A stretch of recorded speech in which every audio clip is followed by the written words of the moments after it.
পবিত্র হজ পালন শেষে দেশে ফিরতে শুরু করেছেন হাজিরা। মঙ্গলবার দুপুরে প্রথম ফ্লাইটে ফেরেন ৩৭৪ জন। দিনভর ১২টি ফ্লাইটে ফিরবেন ৫,০০০ হাজি। হজের ব্যবস্থাপনা সুষ্ঠু হয়েছে বলে অনেকে সন্তুষ্টি জানিয়েছেন। বান্ডেল থাকলে প্রতি সেনমানিতে টাকা বাঁচবে। বিকাশ সেনমানি বান্ডেল কিনে জিতুন প্রতি লেনদেনে। প্রায় ১৭ লাখ হাজির লাভবাহিক ধ্বনিতে মুখরিত হয় আরাফার ময়দান। ফরজ তাওয়াফের মধ্য দিয়ে ৬ জুন শেষ হয় আল্লাহর মেহমানদের হজ। সব আনুষ্ঠানিকতা শেষে এবার ফেরার পালা।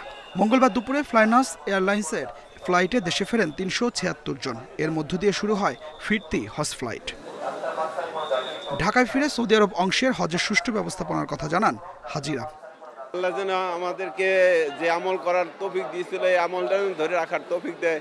আল্লাহ মুসলিম উম্মাহকে যেন সব জায়গায় যাওয়ার তৌফিক দেয়। আল্লাহ আমি দোয়া করি। মক্কা, মদিনা, মুজদালিফা, আরাফায় সব জায়গাতে ভালো, কিন্তু সবচেয়ে বড় সমস্যা হচ্ছে যে তাপমাত্রা, ওই তাপমাত্রা সহ্য করা কঠিন।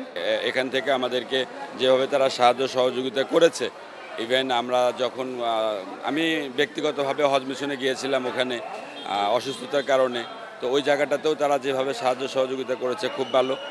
হাজিরা বলছেন আল্লাহর কাছে নিজের পরিবারের পাশাপাশি দোয়া করেছেন দেশ ও মুসলিম উম্মার শান্তির জন্য। কাবার গিলাফ ধরে, কাবার দরওয়াজা ধরে মুলতাজিমে আমরা সদা দোয়া করেছি, মদিনা মুনাওয়ারায় দোয়া করেছি দেশের মানুষের জন্য, দেশের মানুষের সর্বাঙ্গীন কল্যাণ কামনা করেছি।